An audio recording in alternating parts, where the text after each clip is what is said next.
It's almost gotten routine, hasn't it? Seeing rockets go up. But this last week, wow. Yeah, it's pretty intense. We had SpaceX heading to the ISS, so that classified NRO launch, another Starlink batch, and, oh yeah, Northrop Grumman launch too. It really feels like things are accelerating, doesn't it? More access, more activity. Definitely shows how the industry is maturing. And right in the thick of it, April 21st, SpaceX launched Bandwagon 3. Ah, yes, the rideshare. Exactly. But this wasn't just another launch. This one was actually the 300th orbital flight from SLC-40, Space Launch Complex 40 at the Cape. 300, that's a massive milestone for that pad. Decades of history right there. It really is. Just hammers home how vital SLC-40 has been, Yeah. exploration for commercial space, Yeah, everything. a real gateway. Right. And Bandwagon 3, as you said, a rideshare. Think of it like a space taxi, maybe. Lots of different satellites, different experiments, all catching a lift on the same Falcon 9. Sharing the cost, sharing the ride. Makes sense. And this particular one had some really interesting tech on board. So that's our mission for this deep dive. Let's unpack Bandwagon 3, talk about that 300th launch significance, and really get into the cool science and payloads it carried. Sound good? Let's do it. Where should we start? The rocket itself. Yeah, good call. The Falcon 9. It's the workhorse, isn't it? Pretty much. So this launch was actually the 245th orbital flight just for SpaceX from SLC-40, which is just staggering the pace they're at. It really is. And the booster they used, B-1090, this was flight number 3 for this specific booster. And okay, so it had flown before. Yep. It previously launched O3BN Power E and also the Crew 10 mission to the station, so it's seen some action. And that reusability, that third flight, I mean, that's the whole game changer, isn't it? Absolute. Before this, every rocket was basically thrown away. Millions, tens of millions just gone. Being able to reuse the booster like this multiple times, it fundamentally changes the economics. Opens things up for way more players, right? Not just huge government agencies. Exactly. Smaller companies, universities, research groups, they get a shot now. And, no surprise, the booster landing was smooth. Nailed it again. Standard procedure now, almost. This one came down at Landing Zone 2, LZ2. Now, here's a slightly weird stat I saw. No. This was only the 12th landing at LZ2. Compare that to LZ1, the other pad. That one's had 51 landings. Huh. That is quite a difference. 12 versus 51. Makes you wonder why they use one so much more than the other. Any ideas?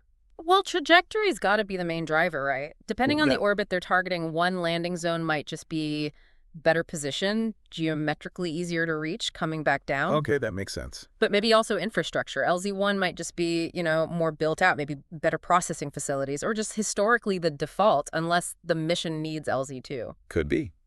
Something to keep an eye on. Okay, let's shift to the payloads, the actual cargo. The interesting stuff. Definitely. One of the main passengers was a satellite for South Korea's military, part of their Korea 425 project. Right, the fourth one in that series, wasn't it? A synthetic aperture radar satellite, SAR. That's the one, SARTech. And that whole Korea 425 project is pretty ambitious. It's, 5 satellites in total?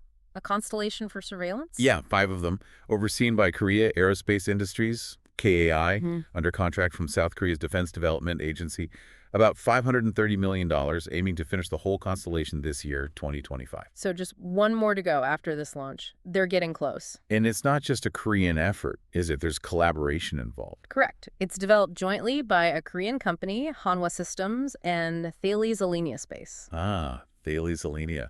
They're a big name in space tech. Huge. And they're the prime developer here. They brought their expertise, especially for the SAR instrument itself. They talked about it having this really high-performance radar with a pretty innovative antenna. Innovative how? It's got this big deployable reflector, apparently 24 petals on it, and an active phased array feed, dual polarization, too. Basically, very sophisticated imaging capability. Wow. Cutting edge. And Thales Alenia also handled the ground system, which is, just as crucial for getting the actual data down and usable. Right. Collecting the data is one thing, getting it processed is another. Now, I saw something about these being called dancing satellites. What's that about? Yeah. It refers to their agility. They have advanced avionics and something called a control momentum gyroscope, also from Thales Alenia Space. It lets them reorient themselves really quickly in orbit. Okay, but why does a surveillance satellite need to be so agile? to dance around? Well, think about it. If you can quickly change where the satellite's pointing, you can image multiple targets of interest in just one pass over an area. Ah, okay. More efficient. Or you can revisit the same spot much more frequently than a less agile satellite could. Crucial for timely intelligence or maybe tracking changes after a natural disaster, that kind of thing. Faster response. Gotcha. That makes perfect sense. Okay, next payload up. A satellite from a company called Tomorrow.io. Right, the weather, folks. This one was the Tomorrow S7. It's actually their 9th satellite overall, and the 7th in this specific series, their microwave sounder series. Yeah. They're really building out that constellation. They are. And the S7 is a CubeSat, right? A 6U. That's right, 6U CubeSat. So for perspective, that's roughly, Right. what, shoebox sized? Pretty much, yeah. About 12 kilograms dry mass. Not very big. Amazing what they can pack in there. It's in low Earth orbit, about 515 kilometers up, 45-degree inclination. It's supposed to operate for about 3 years. And its job is all about weather data. Yeah, the mission is to observe all weather, temperature, and humidity profiles. That sounds pretty fundamental for, like, better forecasting. Oh, absolutely. Getting that kind of detailed atmospheric data, especially from a whole network of these small satellites spread out, that can really boost the accuracy and, importantly, the timeliness of forecasts worldwide. That makes sense. More data points, better models. Exactly. And interestingly, there was a little note. The Oscar tool, which tracks Earth observation satellites, seemed to indicate there might have actually been 2 Tomorrow.io sounders on this flight. Oh, really? A bonus satellite. Potentially. Spaceflight. I mentioned they were trying to confirm that, so maybe even more weather data capacity went up than we first thought. We'll have to see. Definitely one to watch. Okay, now for the payload that probably got the most buzz, the Phoenix 1 capsule from Atmos Space Cargo, a German company. Ah, yes, the re-entry test. This was a big one for them. A huge one. They actually got FAA authorization for this flight. That made them the first private company in Europe to get that kind of go-ahead for a re-entry mission. And not just the authorization, but the attempt itself. The first non-governmental entity in European history to actually try a controlled re-entry from orbit. That's a significant step for commercial space in Europe. No kidding. I can only imagine the hurdles, the paperwork, the technical reviews. Must have been immense. So Phoenix 1. The plan was basically 2 orbits, then come back down, purposefully re-enter the atmosphere. And the main goal was testing their heat shield technology, right? Exactly. Specifically, their inflatable heat shield, which sounds counterintuitive. Why inflatable? What's an interesting concept? An inflatable shield could be much lighter, and crucially, it can be packed down really small for launch. Ah, save space and mass on the way up. Right. Then, when it inflates before re-entry, it creates a much larger surface area, a bigger break essentially, to slow down and dissipate the heat over a wider area compared to a rigid shield of the same launch mass. Okay, that makes sense. So what were the key things they wanted to learn from this Phoenix 1 flight?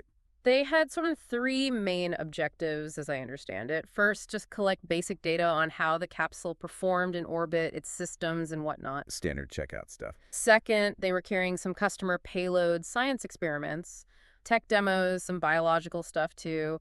Get data from those in space. We'll get to those in a sec. And third, the big one, actually deploy that inflatable heat shield during re-entry, make sure it stabilizes properly, and gather as much data as possible on how it handles the heat and stress. And those science payloads were pretty varied, too. There was a radiation detector from DLR, the German Aerospace Center. Yeah.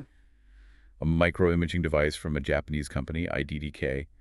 And even a sort of lab in a box, they called it Space Lab, with a bioreactor inside from Frontier Space in the UK. It really shows how these rideshare missions are becoming platforms for all sorts of science, doesn't it? Stuff that might have struggled to find a dedicated launch before. Definitely democratizing access. Now, Phoenix 1 itself wasn't meant to survive, right? It was a one-way trip down. Correct. Destructive reentry was always the plan.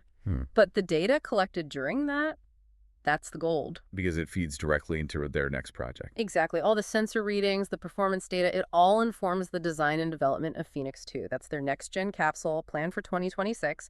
And that one is intended to survive and will even have its own propulsion. A big step towards actual reusable return capability from Europe. Which is critical. Lori Garver, former NASA deputy administrator, often emphasizes this point.